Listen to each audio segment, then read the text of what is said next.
Everybody like, hey, are you ready to go?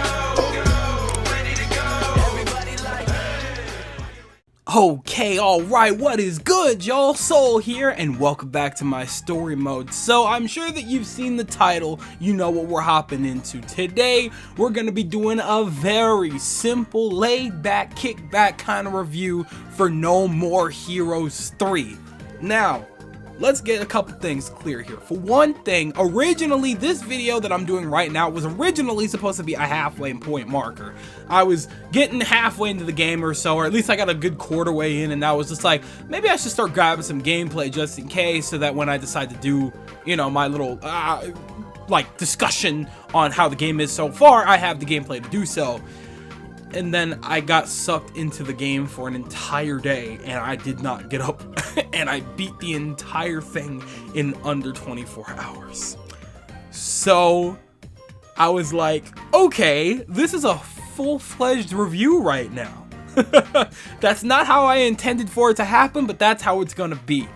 And I ended up getting some more gameplay. The gameplay that I was originally going to use isn't going to work anymore, so I grabbed some new gameplay. So what you see right here is actually my New Game Plus gameplay. That is very much a thing this time around, and I'm very grateful for that, by the way. The New Game Plus is a thing, and it's there. So I do have some early gameplay just showcasing, you know, where my version of Travis is at, and just, you know, early gameplay, so I don't give too many crazy insane spoilers for those that still want to try it out. Although this game is kind of weird, so it's kind of hard to spoil anything. It's just so insane that it's just that spoiling the game is, it's barely even a thing. Like, it's barely even a concept to me. But regardless, I'm sure that some people will consider some things heavy spoilers that I may not. So I'll be careful, and I'll tread lightly when talking about. I'm super sorry if you heard my phone knock on the desk, by the way. That was foolish of me. I don't know why I put that down there. But either way, I'm gonna tread it as careful as I can. There will be a couple of spoilers. This is a review after all. I'm talking about my thoughts about the game. I have simplified it to what I like and what I dislike. But there will be a couple of spoilers here and there, so just be weary. I'll warn you when the spoilers are coming up, but just be cautious. If you hear something that you don't want to hear, that's totally fine. Get out of the video, go play the game for yourself, and then maybe come back, because this one is definitely going to have a little bit of spoilers. So just be cautious if you're watching this with no prior knowledge on the game. That's all I'm going to say.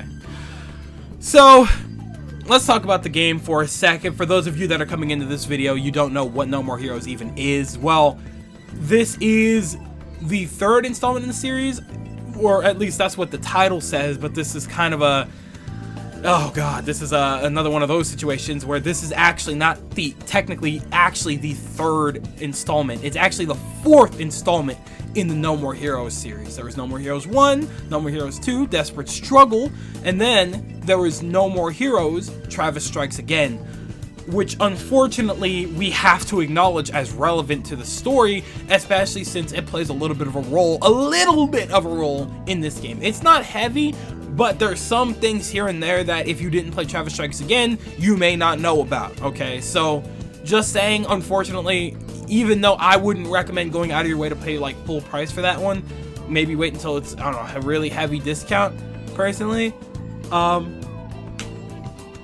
Travis Strikes Again is important. And again, I know I probably shouldn't dunk on it that bad. It wasn't really that bad. It was fun, like, for what it was. It was a solid game, gameplay wise. It just felt like it didn't land for me like any of the other, you know, No More Heroes games did. So that's why it's kind of like okay, Travis Strikes Again, it happened.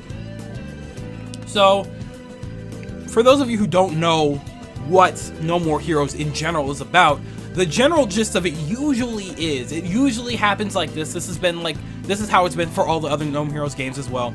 Basically, you play as the assassin. His name is Travis Touchdown, and you're usually forced into some kind of situation where you end up in a ranked battle, and what you're going out of your way to rise to power and make your way to the top. Okay, you're trying to do everything in your power to get to the #1 ranking. Okay, and this very much applies to No More Heroes 3 as well. albeit this is a very unique situation as to how it goes about it, but it still applies. Okay, so just keep in mind it is an action, just a straight up action game. Like you're just it's a lot of fighting and it's very fun. This game does not necessarily require for you to play through any other game. It just will have, it's one of those things where it kind of, it doesn't punish you for not playing the other games at all, but it will, it will force you to acknowledge sometimes that there were other games, okay? There are plenty of references, plenty of characters, plenty of situations that you just would not understand or know about if you didn't understand the previous games in the series. So, just saying, there's a lot of just absolute batshit stuff that happens in the story that they're gonna make sure that you acknowledge because the other games did happen. And if you didn't play those, well, damn. Oh well, anyway, enjoy the game, Again, I've seen that people have played a lot of No More Heroes 3 without ever touching the first two, even though, honestly, I feel like that was foolish, considering the fact that they literally released both No More Heroes games, both of the first two No More Heroes games on the Switch. They made them way more accessible, and honestly, they play a hell of a lot better than they ever did on the Wii. So, why most would pass that up before getting into No More Heroes 3, I don't know. But you could theoretically go into this without having played the other games. But personally, I wouldn't recommend it, only because I've been a fan for so long that I can't imagine why anybody would pass up on the other games. They're phenomenal. They are great games. Okay, so that's what it comes down to when it comes to just the general gist of the game here. So I'm gonna keep things as simple as I can here. Like I said, I'm gonna talk about what I liked and what I disliked, okay? And there may be some mild gameplay and story spoilers here and there, but I'll do everything in my I'll do everything in my power to not say anything that's too harmful to the experience, okay? Anybody that's like just kind of delving into this, maybe hoping to get a general idea of what the game is like, and what the opinions are of somebody that has enjoyed the game or enjoyed the series up till this point, you may be thinking about getting it, and I don't want to deter that opinion too badly, so, and I don't want to, spoil it before you even got your hands on it, so either way, I'll keep it simple, and I may sound a little fast. I do talk fast, especially when I'm trying to get through a script. But I also just talk fast in general, so I apologize for that. But especially because right now, I've got a lot to cover. So I may be going through it a little fast, because if I'm allowed to ramble like I am right now, your boy will go on forever. And we don't want it to happen like that. So I'll give a decent amount of depth to each thing of what I liked and what I disliked to explain myself best I can, but I don't want to spend too long on each topic. So I think you guys are getting the general gist of things. So why don't we start on the positive side of things and talk about what I liked about the game, what I enjoyed, okay? For starters, before anything, let me just say right now, that the music be bumping a little bit, okay? Sometimes it's a little more chaotic than others, but I can't think of a time where I was like, oh god, what is this music? I can't think of a time where I've had anything like that. It was very fitting. I've always loved how they integrated the No More Heroes theme, like the little I've always loved how they integrated that some way, shape, or form into the game's music. They always manage to find a way to do that, even if it's like sometimes it's subtle, sometimes it's not subtle. But it's lovely, okay? I love the way they do the music. Let me tell you something right now, bro. That sushi shop had no business going as dummy as it did.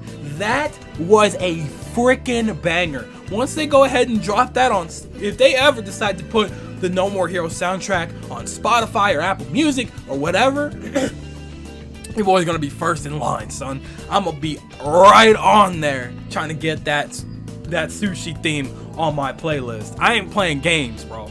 Besides that outstanding banger though, every other song is pretty good. I liked the music a lot. I had no problem with the music. It was really dope. Good action music, good solemn music. There was one theme in particular. I think the area was called Perfect World.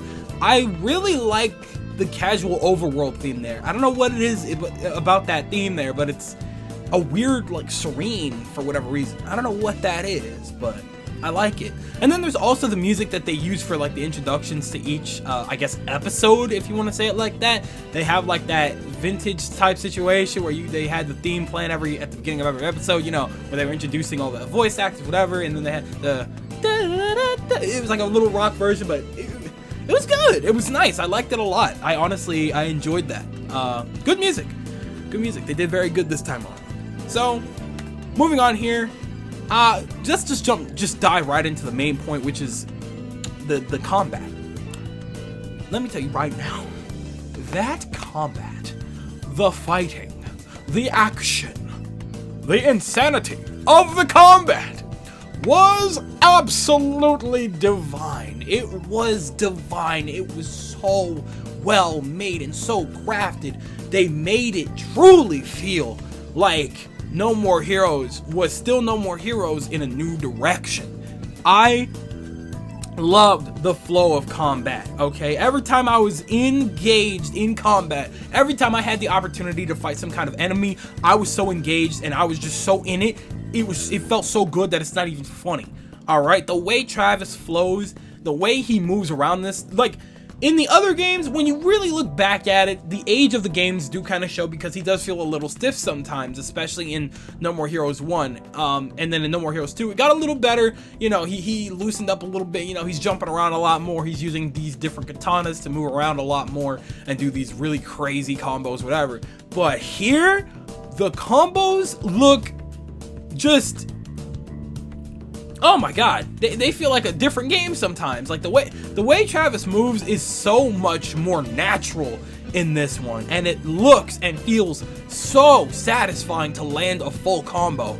It just, the simplicity and beauty of it is amazing. Okay, I love the combat, being able to run around. Like at first I was a little worried. I'm like, oh man, does this really? I don't know. I was kind of like worried at first when I first saw it. I'm like, this kind of feels different. But when I had the game in my hands, I'm like, oh, I see why they did it like this, because it feels really good. All right. Oh my goodness. It felt really good. The closer I got, the better it looked. And then just having it in my hands for myself, I completely understood. The combat felt really nice. You know, it felt like there didn't have, if you knew how to maneuver correctly, there was no need for any kind of downtime in between combos. You were doing it up every other situation. Like every other enemy, they were getting clobbered. As soon as you were done with one, on to the next, baby. You know what I'm saying? It felt great.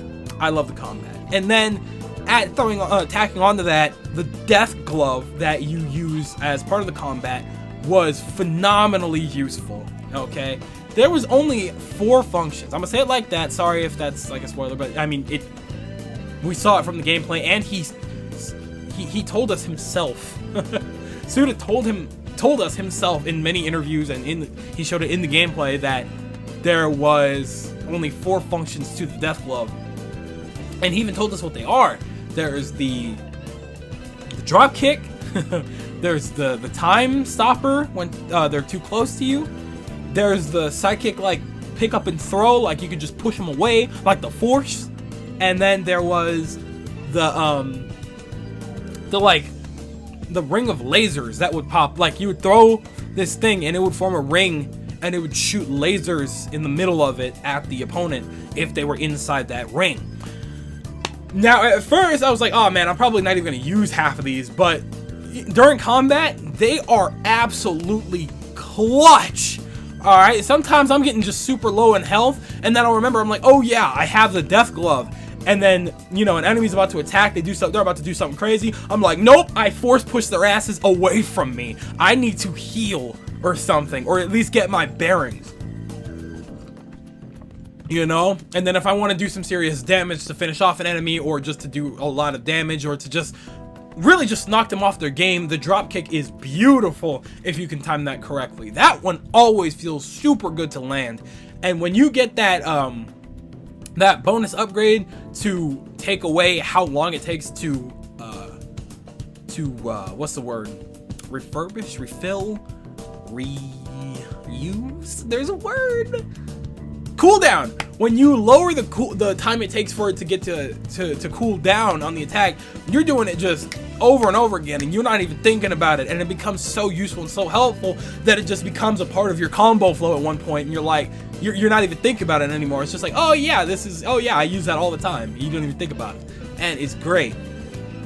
You know, the ring, I expected to use that one the least, but that one really came in handy when I needed to get away from my opponents, but I still wanted to do some consistent damage, so I would leave that up for my enemies to get attacked while I would run behind like a stack of boxes or something, you know what I mean? So the Death Glove in general is a very, very handy tool that is just a nice change of pace for My Hero, or I keep saying My Hero, for No More Heroes combat. Okay, that's not something that we really had access to much in the first two games. I'm pretty sure, I might be tripping hard, it's been a long time since I played TSA. The Death Glove was kind of a thing in TSA, if I'm remembering correctly, but it wasn't as useful as this, you know, you weren't drop kicking enemies like this, you know, or at least it didn't feel as good to me. But this time around, whatever the case may be with the previous games, here it feels good, it flows well into combat, and it can be very useful. It's even usable on bosses. Like, usually a clutch item like that, it's harder to utilize on bosses, but they took care to make sure that this Death Glove can be used for any and all combat. And that is a beautiful thing. I'm super glad they went out of their way to do that, because it would really suck if I wasn't able to use that drop kick on these big ass bosses, you know, to help get my bearings or knock them away from me or something like that, you know? Like, beautiful. Just simply beautiful. I'm really glad that they implemented it like that, and it's a very good mechanic, and it's useful all around. Just perfect addition to combat. Awesome, and very fun. And then there's a whole situation where I think it's always kind of been like this, where you have the kind of roulette situation where when you finish off an enemy, a roulette shows up, and then sometimes if you get the right, or it's completely RNG, you don't know what you're gonna get. It's completely, absolutely randomized. But sometimes you'll get invincibility. Sometimes you'll get a temporary unlimited grab and throw upgrade. Sometimes you'll get an insane boost in attack, or sometimes you'll enter Mustang mode, which is pretty much like Dragon Ball mode, where you're attacking without stopping. You are a god in Mustang mode, that you're just attacking and nobody can stop you. All right, and that comes in just as much of a clutch as the Death Glove, if not more so, because you never know when you'll get something that could be so helpful for you in battle. Like, I got invincibility maybe like 10 times, maybe 11 times on my run, or at least on my first run through, like max. And it only came through in super clutch moments, okay? Like, when I was like, you know, on the verge of death and I had to fight like 2 long-range enemies and 1 really fast up-close and personal enemy, that invincibility came in handy, alright? I was able to, you know, at least handle the ones that were in my face, and then I could deal with the other ones accordingly, you know? And then Mustang mode, oh my goodness, Mustang mode is godlike. All I'm doing is mashing, and I feel like I'm Goku, you know what I'm saying? I'm Ultra Instinct, you know what I'm saying? Like, I'm going crazy with those combos, just going to town on their asses, bro. And then cutting them up, oh, it felt amazing. It felt amazing every single time. So, roulette is the best it's ever been. It has been in the other games, true enough, and they did have, it was usually like something very random. And 2, you could turn, I don't know if that was a roulette thing. I think that was just an ecstasy thing. You could turn into a whole ass tiger. That didn't even make any sense. And then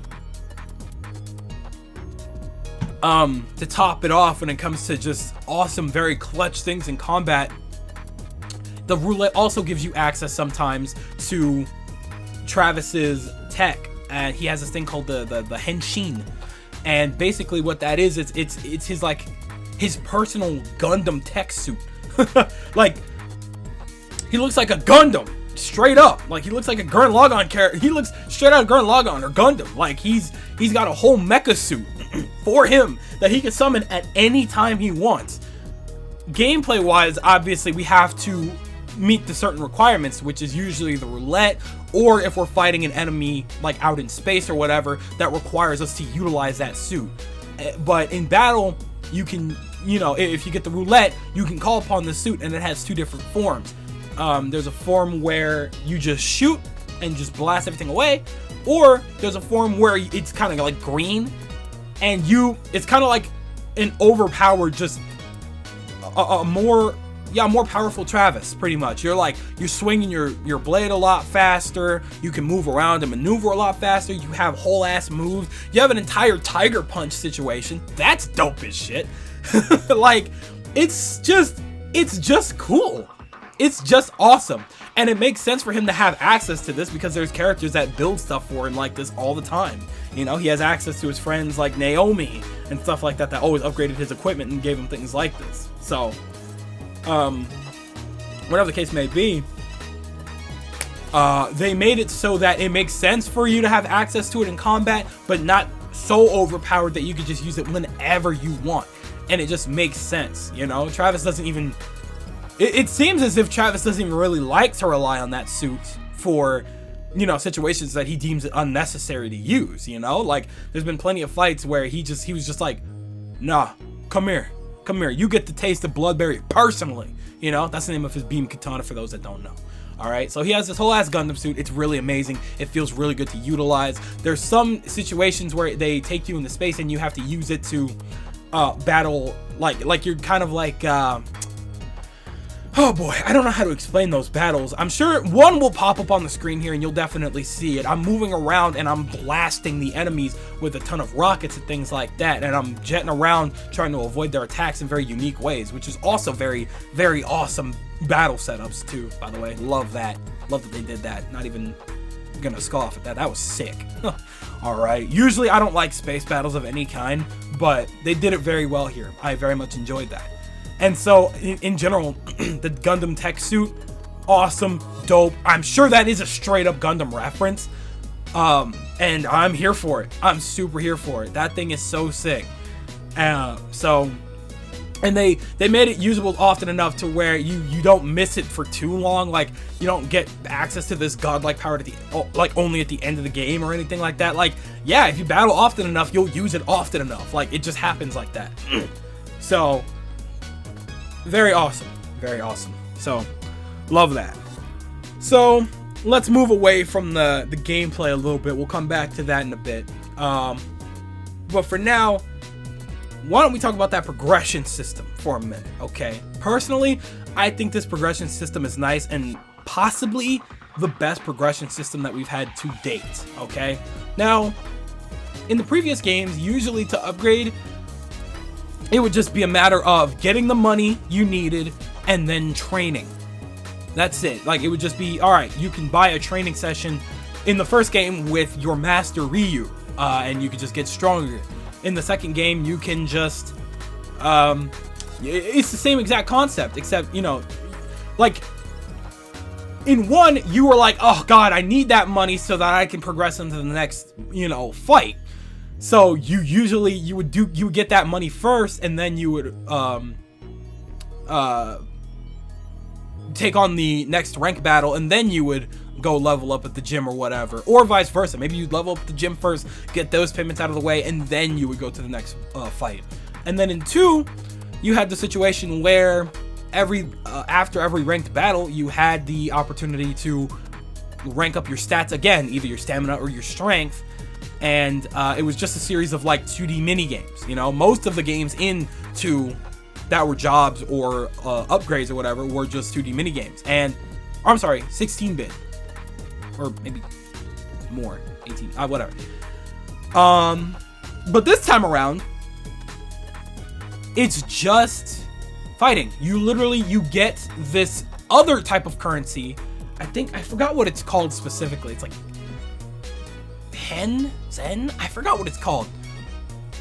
But it's this purple currency. Again, I'm sure you'll see it on the screen. I have plenty of gameplay up. There should, at some point during after a battle or while I'm upgrading, there should be a point where you see that I have a separate currency besides the main gold currency that I can utilize to pay for upgrades and things like that in the underground area in the No More Heroes Motel.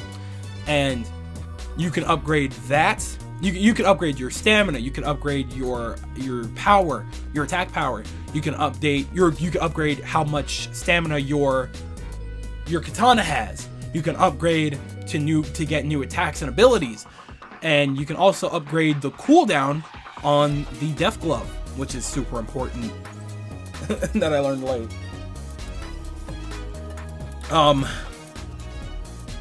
So this progression system is absolutely insane. Like, I'm so much more incentivized to go out of my way to go get this extra currency so that I can upgrade what I need. And it's not like there's any kind of limit on this currency or anything like that. It may be a struggle in some missions depending on what you take on, but for the most part, it's always usually very worth it. They give a very good amount, and the amount that they ask for the upgrades is fairly reasonable. Okay, they don't do anything too outrageous with that, and I can appreciate that a lot. So just saying, you can grind it out, and really, honestly, right from the get-go, if you truly really wanted to and you're willing to spend that time, you could right from the get-go just grind out a ton of that extra currency and just pay for all of the upgrades that you need. Okay, and it would help out a lot, especially early game. And then there's also the upgrades mechanic for the Death Glove, where you can buy and you can't even buy them. You create chips utilizing all this extra drops that you get from battles and from enemies or whatever. You get drops every fight, and usually that stuff is able to be utilized to create these chips that you can implant in your Death Glove. Like, one chip it'll grant you, it'll take away a little bit of power from your heavy attacks, but it'll up the power in your normal attacks. And then some will stun enemies for longer, some will help with cooldown stuff. It really, you just gotta read the description and it'll tell you what those chips are capable of, and they could be a lot more useful than you might even think. So at the end of the day, long story short, I'm just really glad that all of the upgrade systems and things like that, for the most part, have their own currency system. For the Death Glove upgrades, you do have to pay to have those made, but the main money comes in like nobody's business for the most part. But the other one, I'm glad that has its own currency and you don't have to use regular money on that or whatever. I enjoy that upgrade system. I'm really glad that that has its own situation there. So I'm down with the sickness. Okay, so that's pretty much all I have to say on that. That's a very good mechanic, and I like the progression system here more than any other game, for the most part. So I'm with that. Not that I hated the minigames or anything like that. They were really fun. I just like being able to actually visibly see how far along my upgrades go, you know, like where the max is and how far along I am in power and things like that. And actually, you know, if I wanted to grind it out, get a little bit better, and properly you know, adjust myself to the level, you know, uppage that I go through each level. You know, I could do it as much as I want, as opposed to only being able to do it once every ranked battle like the previous games. So grateful for that. That's sick. That's dope. So that's pretty much all I have to say on that one. So as far as the story goes, I enjoyed it. I enjoyed myself with that story. I know I'm kind of jumping into it, but I told y'all that was gonna happen. As far as the story goes, it was absolutely as chaotic and as nonsensical as one would expect. Okay. Under normal circumstances, for anyone else, this would be absolute batshit. It would make no sense. Okay, it would be really insane, and people would be like, "What?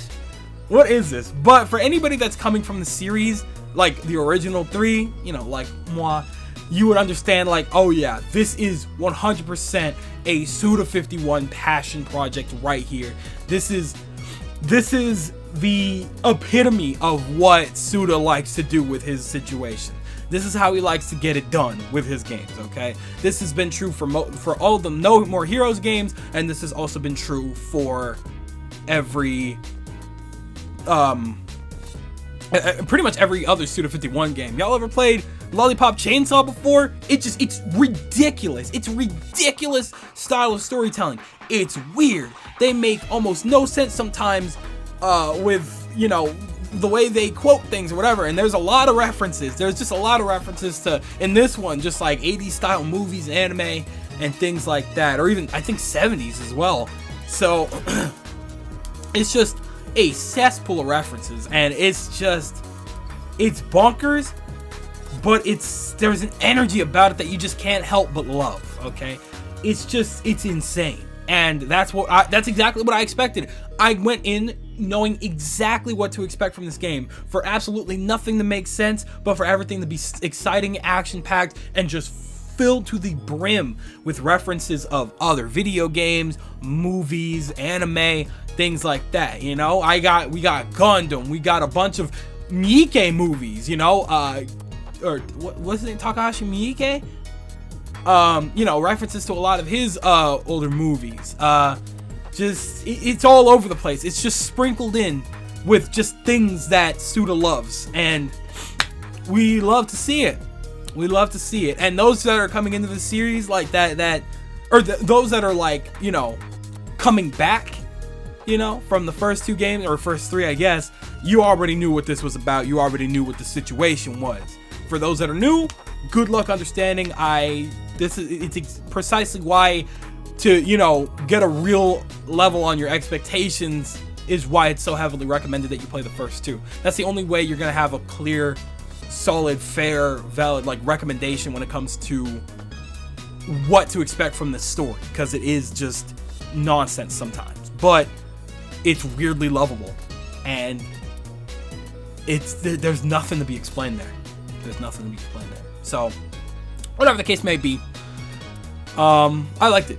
It was just as nutty as I expected, and I was here for every moment of it. I was just so excited to get through it that I beat it in one day. I was not kidding when I said I've been waiting on this game for a hot ass minute. I was very excited, and I enjoyed myself through and through. So, it was a good time. It was a good time. Moving on from that, I enjoyed the difficulty of it this time around. Like, it was a little bit harder.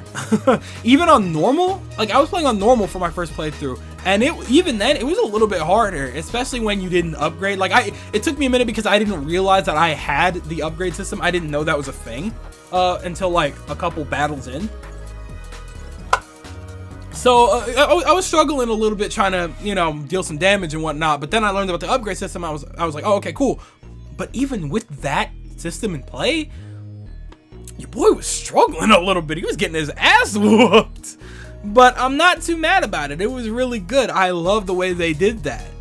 It was a good amount of challenge. Like, it wasn't something like, oh god, this is impossible, this is so stupid. No, when you would go into a battle and you would die or lose, you were like, okay, there was a better way I could have handled that. I probably shouldn't have rushed in. There were different gloves moves available to me that I probably should have utilized before I went in for that very risky attack. You know, like, it was just a valid style of difficulty, and I was with it the entire time.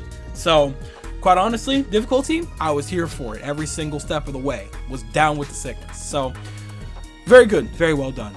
And this applies to, I guess, in a way, this brings me to the next topic, which was the mini games where you are allowed to get your money, okay? Usually in My Hero... I keep saying My Hero! In No More Heroes games, you're expected to do side quests to earn a lot of money so that you can get into the next ranking battle, except for 2 where that was not at all mandatory, but you did need money to upgrade yourself and to buy new equipment if need be so that you could really keep up. And in this case, it went back to the No More Heroes 1 formula where they expected you to pay up so that you could go and participate in the next ranked battle, which is fine. But what usually got you your money was the mini games, you know, mowing lawns and picking up trash and picking up scorpions and, you know, cleaning the house or whatever. Like, there was just different ways to earn money, and you could just pick whatever your favorite minigame was and just keep doing that to earn enough money so that you could put in all of your money at the ATM and you could get the money that you needed to pay for the next ranked battle. And this time around, they actually brought back a lot of fan favorite ones, like the picking up trash and lawn mowing. They did it. They did it great. You'll see. I love the lawn mowing one so much. They had a dumbass little tutorial that said like, "Yeah, bro, press this button to do a sick, awesome turn, bro." And it's just Travis moving like an idiot, trying to mow. Like, it's so zany. It's so fun. It's ridiculous, and that's what I'm here for. You know, this assassin mowing somebody's lawn for a quick buck. You know. This dude picking up trash in the water while fighting alligators, you know? Alligators growing to the size of Godzilla and you having to shoot them down with tank missiles. Like, that's crazy. That's crazy, crazy, crazy. So, I'm here for all of it, though. That's what the crazy part is that I'm here for all of it. I had a good time with those mini games, and they were very well made, and they provided a very solid amount of money. It took me a minute to realize that there was more than just a tutorial. I thought that star that popped up was just, oh yeah, no, just play it again. No, those were levels, and the more you play, you know, the more levels you unlock. They get a little bit harder, but, you know, obviously you earn a little bit more money and a little bit more upgrade currency.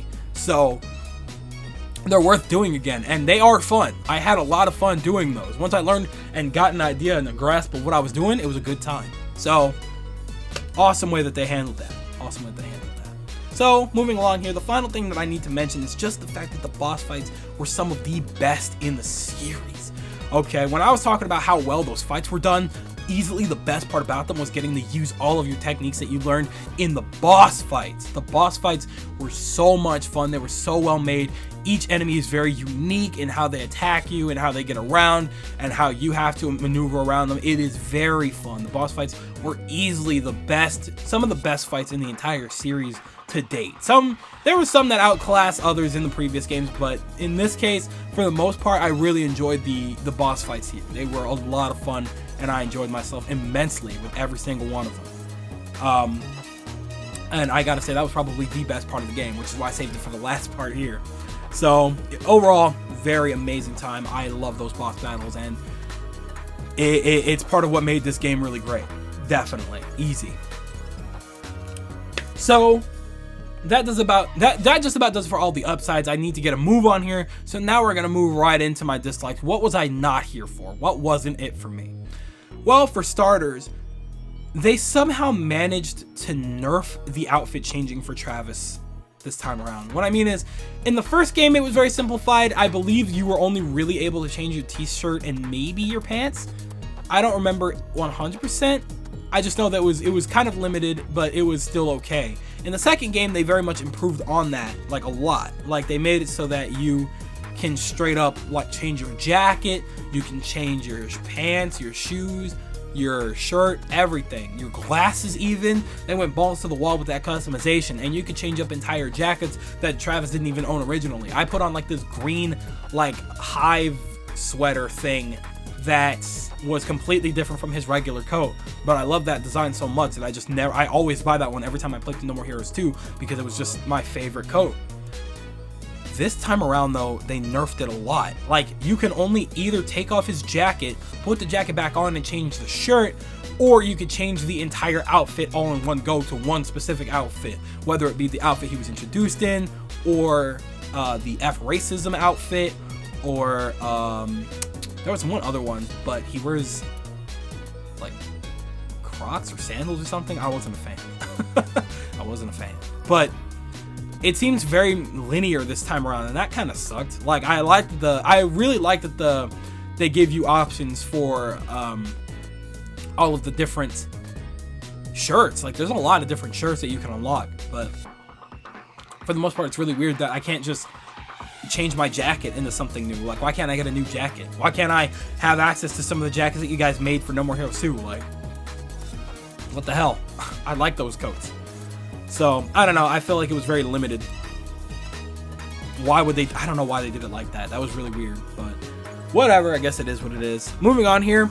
I miss having access to the other beam katanas. Like, I do love the Bloodberry. It's definitely, obviously, it is my favorite, but it was really nice to be able to change up your combat style entirely when you would unlock new beam katanas. You know, you would unlock that super heavy one that would get really long, and you would attack super slow, but you did more damage. And then there was the blade one, the one that looked like a real like samurai sword. Like that one was insane. You were doing these quick combos and you were doing flips all over the place, but you were moving really fast. You weren't doing as much damage, but you were moving so fast that it didn't really matter. You were able to maneuver a lot easier, and stuff like that, you know. And then the dual wielding. Oh, don't even get me started on the dual wielding ones from No More Heroes 2. The one that's on the cover, those were the baddest beam katanas in the game.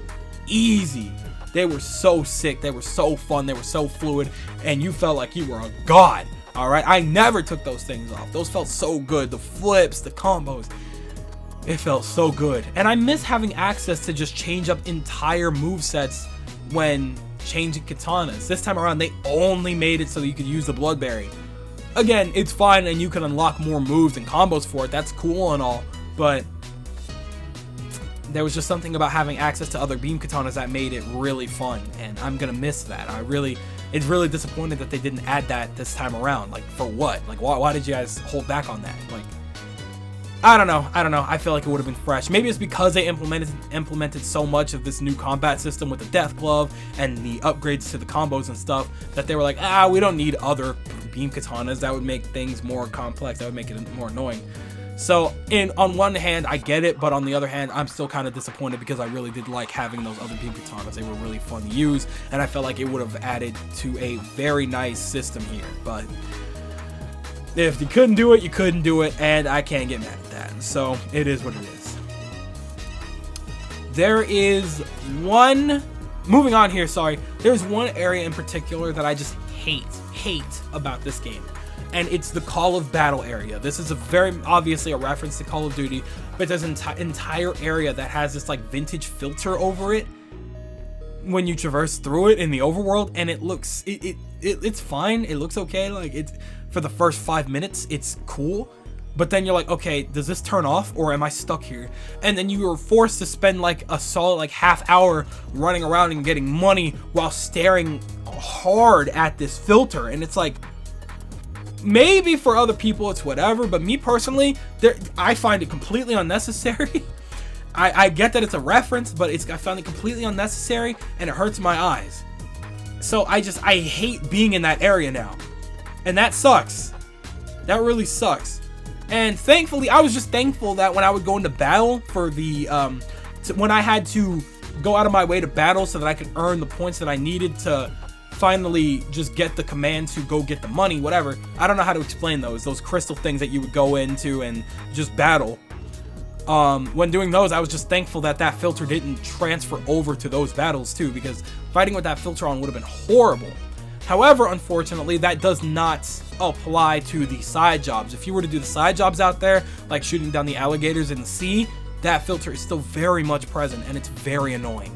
And quite honestly, we could have been fine without it. I do not need that filter. Maybe there's a way to turn it off that I didn't know about. Tell me if there is, but otherwise, I did not like that filter being in my face for like the majority of like 2 hours. Okay, was not a fan. That's one very specific thing that I did not like. But moving on. Quite honestly, I would have preferred if they brought back the system from 2 where you had the option to go out of your way to upgrade things and level up and do side jobs to maybe earn some more currency or whatever else. But instead, it's almost like they revamped the first game where we have an overworld, we can go to different places, and that's cool and all. We can donate the scorpions that we collect, or the Deathman cards that we collect, or whatever those are called, and that's cool and all. But my main gripe is the fact that it's utilized like that because we went back to the original format of needing to get money to progress in the ranking battles. And this is the one time where that doesn't really make as much sense, considering that, I mean, the whole concept is that aliens are trying to take over the world and you're trying to stop them, you know? It's like, oh, why? That's weird.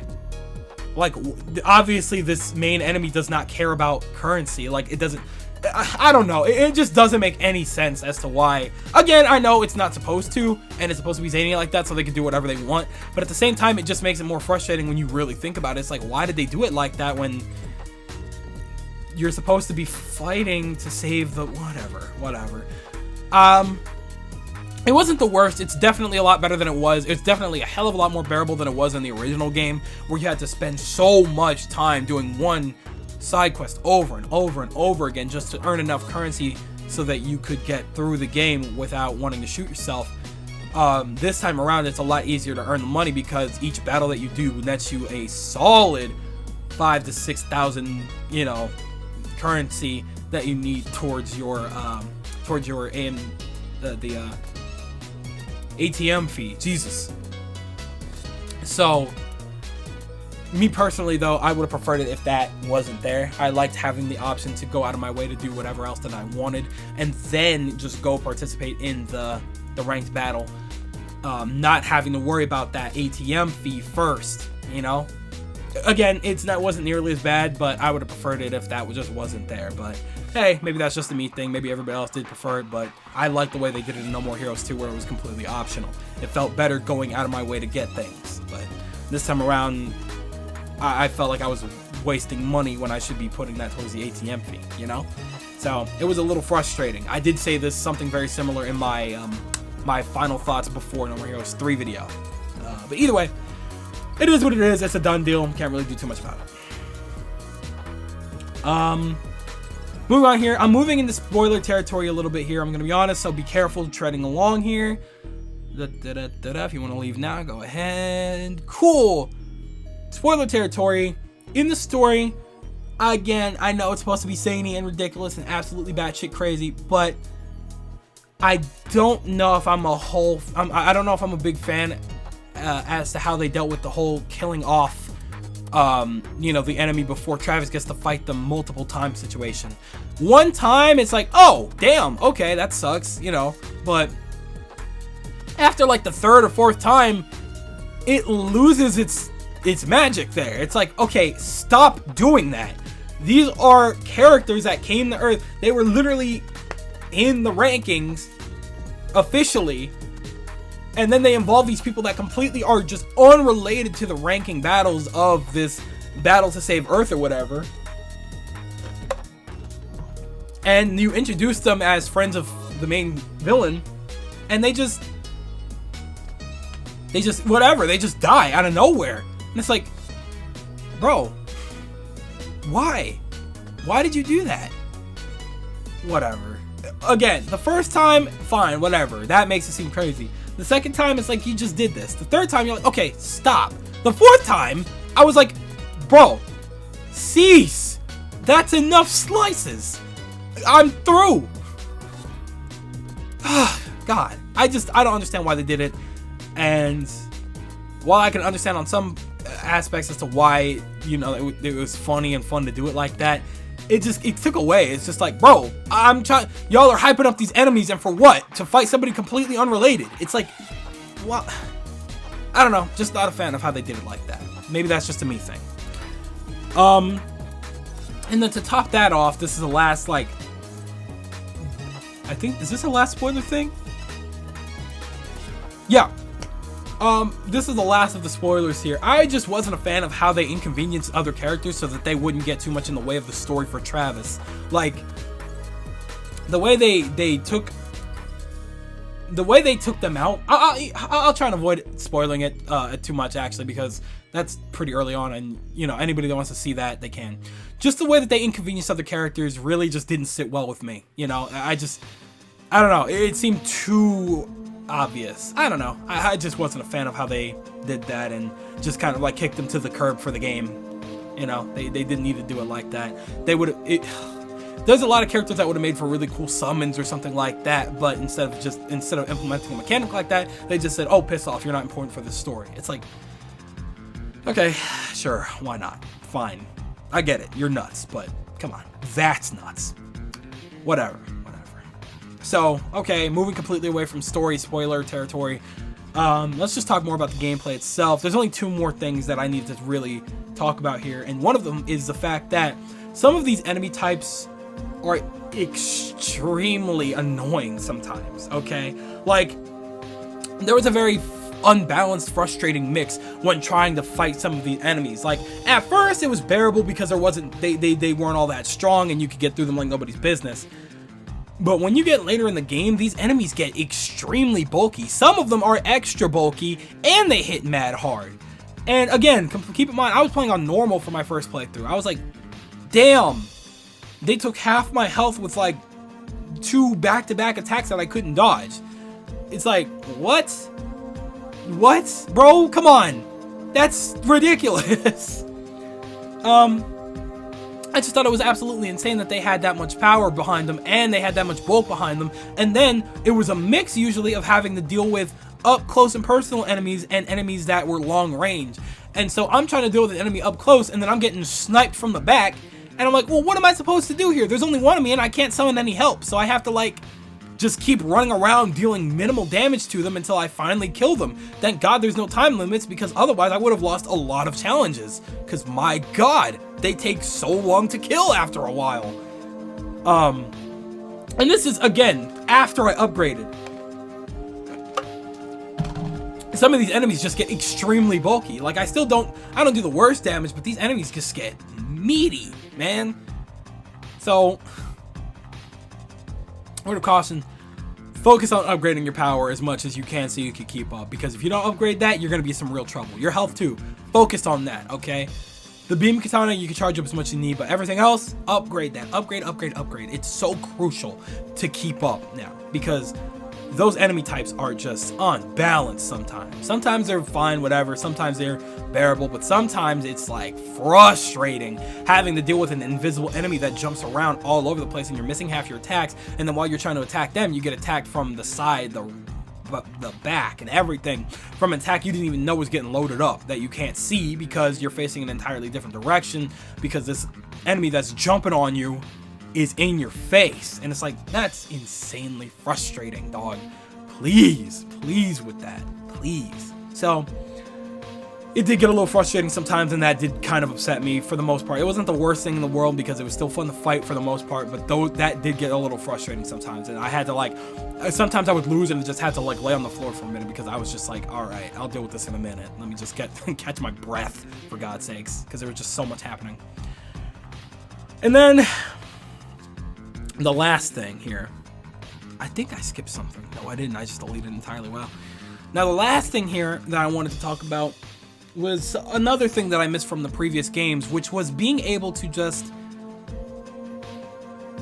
go through the levels before you reach the boss. This time around in the game, you go out into the overworld and the episodic loads up, you go out into the overworld, you earn the money that you need, you get all the upgrades or whatever that you need, and then you pay at the ATM and just go immediately into the boss battle pretty much. There's no fights leading up to that boss battle anymore. You know, and I missed that. I missed going into No More Heroes 2, loading up a level, and then you had to maneuver around some lights. You know, you would run into a room, and then a bunch of different enemies would spawn, and you would have to take them all down, and then you would have to before you proceed. You know, like a classic action game. You know, like I missed that, and it's kind of unfortunate here that they kind of scrubbed that out a little bit, and they scrubbed out the middleman there, and they just said, oh, all the fighting, you're going to be doing that outside of the main battle. It's like, okay, sure, why not? So, I don't know. I just don't. I feel like they could have easily placed in that situation, but they didn't. And so it's a lot more linear this time around, and that kind of sucks in a way. To me, to somebody that's coming from the other No More Heroes games where they've always had it like that. But I guess maybe for others it is what it is, but that's just how I see it. So that there just about sums up all of the negatives that I have to say about the game, and those are just my opinions. You do not have to agree with me. Even on the likes, if you see something as bad and I don't, if you see something as bad that I don't, or I see something as bad that you don't, that's totally fine. We're different people. We're gonna have different opinions and perspectives. My goodness. So don't worry too much about it. Tell me what you guys think about it. But either way, that's how I feel about my likes and my dislikes. So when it comes to the game overall here, despite all of its glaring flaws and limitations of being on the Switch, you know, with all the popping graphics and things like that, because like that didn't bother me too much, but it was very noticeable sometimes. I can't lie to you, Chief. But despite all of its, like, all the things that it's missing, cutting out the middleman sometimes and whatever with the story, long story short, I had a very good time with the game. So much so that I literally beat it in under 24 hours because I could not take myself away from the game.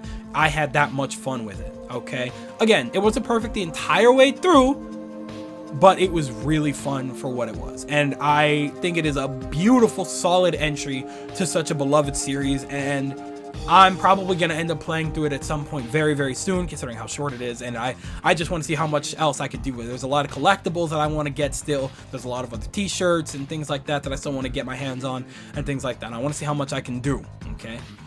But I had a really good time with it, and I plan to play through it again when I play through the entirety of the series, or just 3 again very soon, just because.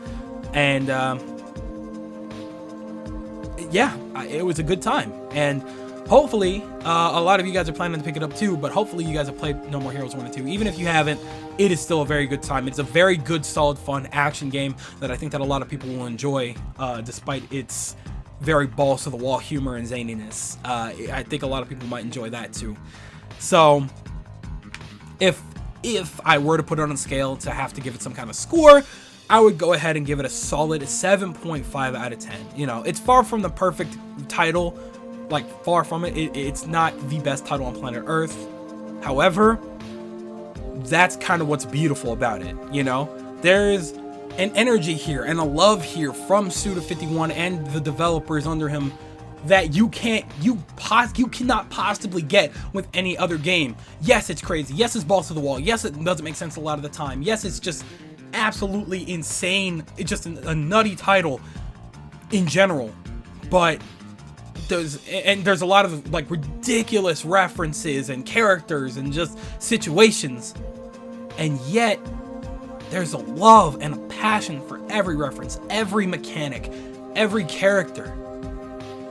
You can feel that from Suda and his team, and it was like literally giving the kid the ship, like the wheel to the ship, and you made it so that you were not allowed to say no to any of that kid's decisions, and he took you for a ride, bro.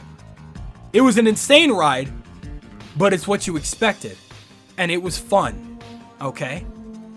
It was a grand time, and I loved damn near every second of it, because that's what I expect from this dumbass series. I love it to death, and I always will, and I'm gonna play this game for freaking years to come, easy mode. So that's my take on it. But I have talked so long that I'm pretty sure that I'm by now way more than out of footage, so I'm gonna hurry up and get my outro done here. I want to hear what you guys think about it. Did you guys like No More Heroes 3? Did you not like No More Heroes 3? Did you pick the game up? Are you still deciding? Are you still on the fence? I want to know all of your opinions down in the comment section below, because that's what it's all about. Alright, I'm always down there with you guys, and I want to get you guys' opinions on the game. I want to see how you guys feel about it after a solid weekend. But I'm going to leave it at that, because it is more than skedaddle o'clock time. So I'm going to go ahead and do just that. Thank you guys ever so much for watching. I truly do hope you enjoyed. Do me the greatest favor, dropping a like and a comment, and consider subscribing for more content just like this. And with that, I'm out, y'all. Thanks again. Hope you enjoyed, and I'll be seeing you guys in the next video. Do me the greatest favor, taking good ass care, and I'll see you all next time. Bye!